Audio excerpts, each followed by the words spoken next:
Beaucoup de gens ont eu des interrogations sur le concept Bible.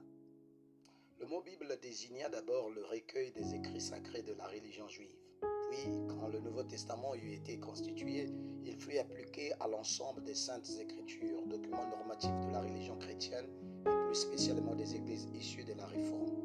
Le mot Bible dérive du grec biblos, qui désigne l'écorce intérieure du papyrus avec laquelle on faisait le papier. Les livres écrits sur ce papier s'appelaient Biblia. Ce qui est très extraordinaire avec le mot Bible, c'est que c'est l'ensemble des manuscrits. Il y a quelque chose de très spécial que cela garde. En fait, la Bible a été écrite par environ 40 écrivains et d'environ l'espace de 1600 ans. Et remarquez que non, la plupart de ces écrivains, chacun était dans un coin donné. Donc tous, ils n'ont pas vécu dans les mêmes endroits. La plupart, chacun avait un endroit donné, une ville différente, des coins différents, peut-être même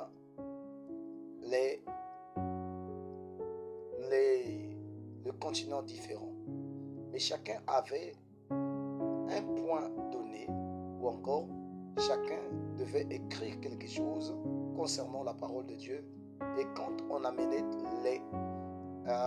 tous les manuscrits qui ont été écrits, c'est comme si tous étaient au même endroit. La Bible, vous allez remarquer est en quelque sorte comme une montre. Pour mieux comprendre la Bible, il faut regarder le livre d'Ésaïe. Ésaïe a 66 livres qui représentent les 66 livres de la Bible. Il y a certaines personnes qui ont ajouté les Bibles ou encore les livres apocryphes, qui sont des livres non inspirés. Et cela amène beaucoup la confusion dans ces livres. Vous allez remarquer que vous prenez par exemple dans le cadre des Esther grecques, qui est aussi un livre apocryphe qu'ils ont ajouté, l'on dit que Mardoché a gardé Esther, sa nièce, pour l'épouser un jour. Or, cela contredit automatiquement la Bible. Dans le livre de Lévitique 18, il est interdit d'avoir des relations avec une personne de sa propre famille. Et cela contredit directement la parole de Dieu. Là, nous comprenons que toute la Bible, il faudrait qu'il y ait les 66 livres. Ce qui fait que les Bibles contenant Judith, Maccabée et les autres sont les livres non inspirés. Non inspirés parce que ces livres peuvent parler des bonnes choses, peut-être des bonnes histoires, mais en réalité, cela cela ne se concorde pas les uns avec les autres. Donc les livres là ne se concordent pas. Ce qui fait que cela n'a pas été reconnu comme un livre inspiré. Cela ne parle pas de Christ parce que toute la Bible ne parle que de Christ. Dans les types comme les antitypes, on ne parle que de Christ. Si vous regardez depuis la Genèse jusqu'à l'Apocalypse, ce n'est que Christ qui est exalté. Ce n'est que Christ qui est honoré. Ce n'est que Christ. Voyez-vous? Donc c'est là le problème. En fait, il y a certaines personnes qui disent qu'il y a certaines écritures bibliques qui ne sont pas inspirées. C'est-à-dire dans les 66 livres qui ont été reconnus dans le canon biblique. Si vous dites que non, il y a, par exemple, Matthieu ne serait pas inspiré, c'est être païen, dire cela. Il y a d'autres qui disent que non, il y a certains endroits où Paul a parlé ceci, cela, ce n'était pas inspiré, c'est être païen, penser comme cela. Donc nous comprenons, nous croyons toute écriture biblique, et toutes les écritures inspirées, tout ce qui a été reconnu dans le canon biblique, nous le croyons de la Genèse à l'Apocalypse. Et c'est ce que le chrétien fait. La Bible est sacrée. Il ne suffit pas simplement de prendre les manuscrits comme cela. Cela devient sacré quand une personne comprend l'inspiration ou encore prend cela avec inspiration, avec respect, reconnaissant ce qui est à l'intérieur. Cela rend la Bible extraordinaire. Il n'y a pas une Bible, il n'y a pas un livre sur la terre qui soit comparé à la Bible. La Bible est le sommet de tous les livres inspirés ou encore de tous les livres que les gens ont décrits.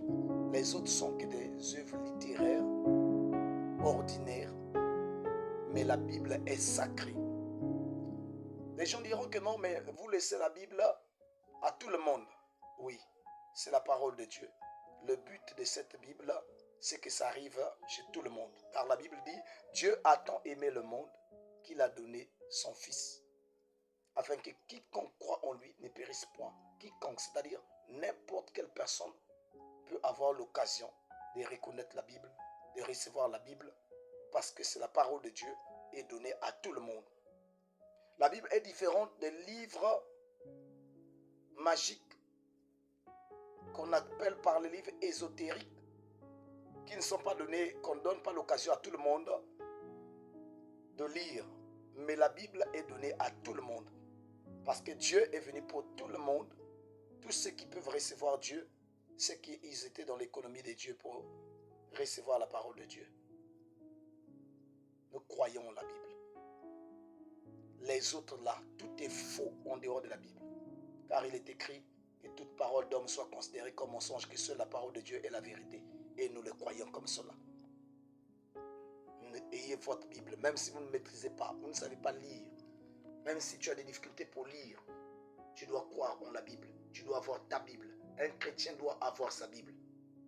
Ce qui est étonnant, c'est que les chrétiens aujourd'hui, ils ont beaucoup de sortes de livres, mais la Bible, ils n'en ont pas.